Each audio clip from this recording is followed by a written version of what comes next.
हाँ हाँ दोस्त, क्या हाल है? ठीक हो? तुम सुनाओ, और क्या हो रहा यार है? कुछ नहीं, बस ऐसे ही बैठा हुआ था। मैंने सोचा चलो तुम्हें फ़ोन कर लूँ, बड़ी देर हो गई है। अगली वीडियो कब आ रही है? हाँ, बस अगली वीडियो आने ही वाली है। अच्छा, मोटिवेशन पर आ रही है या वैसे ही नहीं आ रही नहीं, है कोई और? अगली वीडियो जो आएगी वो आएगी इस पे, इकॉनमी पर। पाकिस्तान की जो इकॉनमी है ना, उस पर आ रही है। इकोनॉमी के क्या हालात हैं? अरे यार, इकॉनमी छोड़ो, पहले अपनी सुनाओ ना। मैंने सुना इकोनॉमी के हालात बड़े बुरे जा रहे हैं। हाँ भाई, पता है पाकिस्तान की इकॉनमी बहुत बुरी है। लेकिन अब देख लो, मैं फटाफट इकॉनमी पे एक वीडियो बना रहा हूँ, तो फिर तुम देख लेना। नहीं, अभी बताओ अभी। अच्छा, सुननी है? नहीं नहीं भाई, तुमने बात सुननी है। हाँ यार, इन्फॉर्मेशन नहीं चाहिए। भाई, तुमने सुननी है। अभी बताऊं तुम्हें क्या इकॉनमी का हालात है? वीडियो छोड़ दूं? अभी बताओ अभी। मतलब वीडियो नहीं बनाऊं, तुम्हें बता दूं पहले? हाँ ना। चलो, स्पीकर पे फ़ोन लगा दिया है, यहाँ पे मैं वीडियो बना लेता हूँ। दोनों एक साथ ही सुन लो। ठीक है? ओके। हाँ, ये लो। ये लो भाई, इकॉनमी पर वीडियो बन रही है और तुम्हारा स्पीकर ऑन है। गुड। ठीक। अस्सलाम वालेकुम। मैं अब्दुल्ला आदि हूँ और रेड जोन में खुश आमदीद। आज हम पाकिस्तान की इकॉनमी पर बात करेंगे, जहाँ पे मेरा दोस्त भी मेरे साथ मौजूद है। पाकिस्तान की इकॉनमी के हालात कुछ ऐसे ही हैं जैसे आजकल पाकिस्तानी मासूम बच्चों के हालात हैं। मतलब उनको इतनी सर्दी में स्कूल नहीं जाना, और लेकिन फिर भी माँ बाप उनको भेज रहे हैं। तो हम लोग ने काम नहीं करना, लेकिन IMF हमसे दबाव पे काम करवा रहा है कि बेटा तूने हमारे पैसे देने, फिर चाहे तुम डिफ़ॉल्ट हो या ना हो, पहले हमारे पैसे दे। तो पाकिस्तान की इकॉनमी पर बात करते हुए थोड़ी थोड़ी चीज़ें थोड़ी सी मैंने रिसर्च की हैं, वो भी मैं आपको बता देता हूँ। और ऐसी बातें जो आप बड़े गौर से आपको सुननी चाहिए, सारी आप ज़रा सुन लें। पहले तो हम साउथ एशियन कंट्रीज़ में डॉलर कितने का है, एक डॉलर उनकी करेंसी के मुताबिक कितने का इक्वल हो रहा है, उस पर बात कर लेते हैं। मतलब सबसे पहले समझ लें कि एक डॉलर 87 अफ़गानी के बराबर है। एक डॉलर 82.81 बुधानीज नगल्ट्रा, मतलब बुधान की जो करेंसी है, उसके बराबर है। एक डॉलर 105.82 या 87 105.82 या 87 बांग्लादेशी टका के बराबर है। $1 equals to 82.6 Indian rupee. $1 equals to 132.5 Nepalese rupee. $1 equals to 225.5 PKR। $1 equals to 365.4 Sri Lankan rupees. अच्छा, अगली चीज़, डार और IMF ऑफिशियल्स के दरमियान एक मीटिंग हुई है, जिसमें IMF ऑफिशियल्स ने कहा है कि इसहाक डार जो है वो एडमिनिस्ट्रेटिव प्रेशर दे के, गवर्नमेंट का प्रेशर दे के, हुकूमती प्रेशर दे के डॉलर को उसने रोका हुआ। मतलब अगर आज 225 का है तो डॉलर 225 का नहीं, 300 रुपये का होना था, लेकिन ये इसने गवर्नमेंट का प्रेशर दे के डॉलर को रोका हुआ है, जिसकी वजह से डॉलर रुका है। और IMF ने कहा है कि अब इसहाक डार की ये पॉलिसी काम नहीं करेगी। बरल इसके बरक्स इसहाक डार ने कहा है कि हम ऐसा कोई काम नहीं कर रहे, और इसहाक डार ने उनके व्यू पॉइंट को कहा है कि मैं इसको नहीं मानता। तीसरी चीज़, क्राइसिस। स्टॉक एक्सचेंज ने अपनी प्रोडक्शन, और यहाँ कह सकते हैं प्रोडक्शन कम कर दिया या बिल्कुल बंद कर दिया, due to temporary reasons, due to crisis, due to market failure. इसके बाद टेक्सटाइल में 25 लाख बंदे, 2.5 मिलियन, 25 लाख बंदों की नौकरियां गई हैं। मतलब अप्रॉक्स आप लगा सकते हैं 2 मिलियन है, लेकिन जो एक्यूरेट फिगर है जो टेक्सटाइल के एक बंदे से हमें पता चले हैं, वो हैं 2.5 मिलियन। मतलब 25 लाख लोग की नौकरियां टेक्सटाइल में से गई हैं सिर्फ इन 9 महीनों के दरमियान। इन्फ्लेशन रेट 25% हो गया है। USD डॉलर 225 रुपये ओपन मार्केट में जिसने टच करा है, पहले बता दिया। स्टेट बैंक के पास 6.1 बिलियन के रिजर्व्स रह गए हैं, और वो भी अब कम हो गए, 5.81 बिलियन के रह गए हैं। और अगले ही हफ्ते, मतलब इस हफ्ते, हमने 1 अरब रुपए की पेमेंट करनी है, 1 अरब डॉलर। उसके बाद import of basic raw material हमारी बंद हो चुकी हैं। इन सालों के ज़राए economy of Pakistan Twitter account आप चेक कर सकते हैं। रिपोर्टेड क्राइम राइजिंग, मतलब कराची जैसे शहर, रोशनियों के शहर में क्राइम राइजिंग इतनी बढ़ गई है कि अब उस शहर में अंधेरे गिर रहे हैं। मतलब आप समझ सकते हैं कि पाकिस्तान में क्राइम राइजिंग बढ़ रही है, ख़ास करके कराची में, जहाँ के हर मेयर जो हैं वो 4 साल बाद तब्दील होते हैं, लेकिन कुछ तब्दील नहीं होता। इस टाइम कामरान टसूरी देखते हैं वो क्या करते हैं। अच्छा, उसके बाद आप देख सकते हैं कि सुसाइड रेट भी इंक्रीज़ कर रहा है, जिस तरह इन्फ्लेशन बढ़ रही है। और आप इसकी एक मिसाल ये भी देता हूँ कि ना, इस टाइम जो सहाफ़ी हैं ना, जो रिपोर्टर्स हैं, जमात इस्लामी का अमीर सिराजुल हक ने ये बयान दिया है कि जो सहाफ़ी जो रिपोर्टर्स माली वजूहात के बिना पर शादी नहीं कर रहे, जमात इस्लामी उनके सारे अखराजात उठाएगी। अब ये कोई फ़नी सा बयान नहीं है, एक बहुत अच्छा सेंसिबल बयान है, जो सेंसिबल लोग इसको समझ आएंगे। मतलब इससे एक हमें चीज़ पता चलती है कि रिपोर्टर्स जो महाना 40-50 हज़ार या 70 हज़ार मतलब ख़बरें इकट्ठे करके कमा लेते होंगे, या मैक्सिमम कम से कम वाला 25 हज़ार भी कमा लेता होगा, वो भी माली इमदाद माली वजूहात की मिसाल पर शादी नहीं कर रहा। इतनी ज़्यादा इन्फ्लेशन हो चुकी हुई है।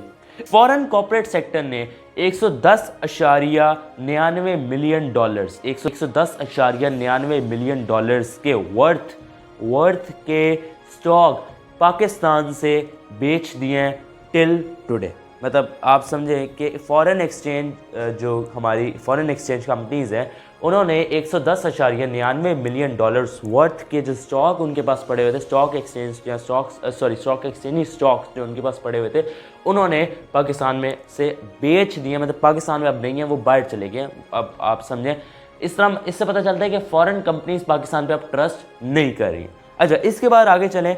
FBI ने 330 बिलियन रुपीस कलेक्ट किए हैं एज टैक्स, जबकि दिसंबर तक उनका जो टारगेट था वो 965 बिलियन का था। FBI ने 330 बिलियन रुपीस इकट्ठे किए हैं एज टैक्स, लेकिन उनका टारगेट 965 बिलियन था। मैसिव शॉर्टफॉल देख सकते हैं, और ख्वाब हमारे IMF है। अब एक तरफ गवर्नमेंट की इंक्रीजिंग एक्सपेंसेस हैं और दूसरी तरफ उनके डिक्रीजिंग अर्निंग है। गवर्नमेंट क्या कर रही है, या तो इसको बढ़ाएं या इसको कम करें, एक्सपेंसेस कम करें या अर्निंग बढ़ाए। गवर्नमेंट कुछ नहीं कर रही, गवर्नमेंट सो रही है, गवर्नमेंट रो रही है कि पैसे कहाँ से लाएं। आगे 250 बिलियन रुपीस का लॉस हुआ है गवर्नमेंट ऑन कंपनीज को। मतलब 250 बिलियन रुपीस जो गवर्नमेंट ऑन प्लान्ड जो गवर्नमेंट कंपनीज जिनको चलाती है ना, गवर्नमेंट जिन कंपनीज को चलाती है, उन कंपनीज को 250 बिलियन रुपीस का लॉस हुआ है। इकोनॉमी ऑफ पाकिस्तान इनके सोर्सेज हैं। 20% ऑफ इलेक्ट्रिसिटी वेस्ट हो चुकी हुई है। 76 मेंबर्स ऑफ कैबिनेट, पहले तो मुझे ये बात नहीं समझ आ रही, ये प्रोविंस के नहीं है, ये सिर्फ वो जो एक जो वज़ीर आज़म के कैबिनेट होती है ना, जिसमें उसने बस मशावरती इजलास करने होते, उसके मेंबर 76 हैं। अब आप सोचें ज़रा, ये कोई प्रोविंशियल की बात नहीं कर रहा, यहाँ सारे प्रोविंसेस को मिला के नहीं, सिर्फ वज़ीर आज़म की जो कैबिनेट होती है उसमें, जिसमें वफाकी वज़ीर आ जाता है, सूबाई वफाकी वज़ीर आ जाता है, जिसमें ये वज़ीर इत्तलात आ जाता है, जिसमें वज़ीर साइंस आ जाती है, कि सिर्फ इतने 25 होने चाहिए या 10 20 25 मैक्सिमम। इन्होंने 76 मेंबर्स इकट्ठे किए हुए हैं। भाई पता नहीं कहाँ से लाए हैं लोग। SBB state bank of Pakistan ने प्रेडिक्ट की थी कि दिसंबर तक हमारी इकोनॉमी की ग्रोथ रेट जो होगी वो 6% से डिक्लाइन करके 5% पे आ जाएगी। लेकिन ग्रोथ रेट जब रिवाइज़ किया गया ना, जब उन्होंने देखा कि नहीं भाई आसार नहीं है 5% वाले, तो उन्होंने कहा अच्छा चलो एक नया टारगेट देते हैं। 3 से लोगों को उन्होंने कहा जी 3 से 4% पे आ जाएगी इकोनॉमी, मतलब और कम हो जाएगी। लेकिन जब इन्होंने टोटल फिगर निकाले ना दिसंबर तक के, भाई बताओ कितने तक इकोनॉमी पहुंची है, तो उन्होंने कहा इससे भी कम है, 2% पे आई हुई है। उसके SPI ने सेंसिटिव प्राइस इंडेक्स ने इस सिर्फ दिसंबर के महीने की जो इन्फ्लेशन रेट निकाला है वो उन्होंने निकाला है 28.8%। अच्छा, अगर आप इसको पॉइंट्स में कन्वर्ट करें ना, तो 22 दिसंबर 2022 के पॉइंट्स, मतलब सिर्फ दिसंबर के महीने की जो इन्फ्लेशन है, अगर हम उसको पॉइंट्स में कन्वर्ट करें तो वो बनती है 218.4। अच्छा, अगर आप देखें कि SPI ने 2021 की 23 तारीख को 2021 की 23 तारीख को दिसंबर के महीने की इन्फ्लेशन रेट निकाला था इन पॉइंट्स, तो वो बनता है 168.4। मतलब 2021 23 दिसंबर, सिर्फ दिसंबर के महीने उनकी रिपोर्ट जारी हुई थी जिसमें सिर्फ दिसंबर के महीने की उन्होंने इन्फ्लेशन रेट इन पॉइंट्स निकाली थी, तो वो 168.4 था। और 2022 22 दिसंबर को इन्होंने एक रिपोर्ट जारी की जिसमें इन्होंने कहा कि इन्फ्लेशन रेट इन पॉइंट्स है 218.4। अच्छा, इसके बाद इंक्रीज ऑफ 48.6 पॉइंट्स ये हुई है। इंडस मोटर ने टेम्परली अपने जो उन्होंने प्लांट्स लगाए हुए थे, जो उनकी इंडस मोटर की जो उनके मोटर्स प्लांट्स लगे हुए थे, उन्होंने शट डाउन कर दिए due to some production plants को बंद कर दिए due to some problem. Jazz अपने 10,000 टावर्स पाकिस्तान में बेच रहा है।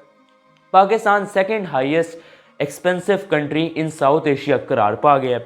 417 कंटेनर पोर्ट बिन कासिम पे खड़े हैं जिनकी वर्थ 1.5 बिलियन रुपीस है, लेकिन हमने क्योंकि डॉलर में पैसे देने होते हैं, डॉलर की शॉर्टेज होने की वजह से हम वो पैसे नहीं दे सकते और कंटेनर्स को अपने मुल्क में नहीं ला सकते। 417 कंटेनर पोर्ट बिन कासिम पे खड़े हैं, मतलब 1.5 बिलियन रुपीस की उनकी वर्थ है। अगर आप उसको डॉलर में करेंगे तो हमारे पास डॉलर नहीं है कि हम वो पे करके वो कंटेनर्स अपने अंदर ले आएं, उसके अंदर हमारी ज़रूरियात ज़िंदगानी है। उसके बाद पाकिस्तान का जो डेथ है ना, जो पाकिस्तान का कर्जा है, वो 62.5 ट्रिलियन रुपीस पे पहुंच चुका है, बड़ी बात है। उसके बाद पाकिस्तान को जापान ने वार्न कर दिया एट अ करेंसी क्राइसिस, मतलब जापान ने कहा है कि भाई पाकिस्तानियों सुन लो।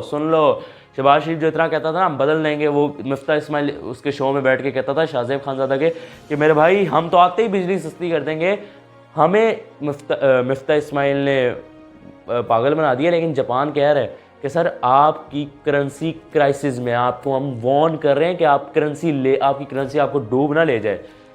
और यहाँ पे मेरी इकोनॉमी की बातें बंद होती हैं। हाँ भी दोस्त, सुन लिए?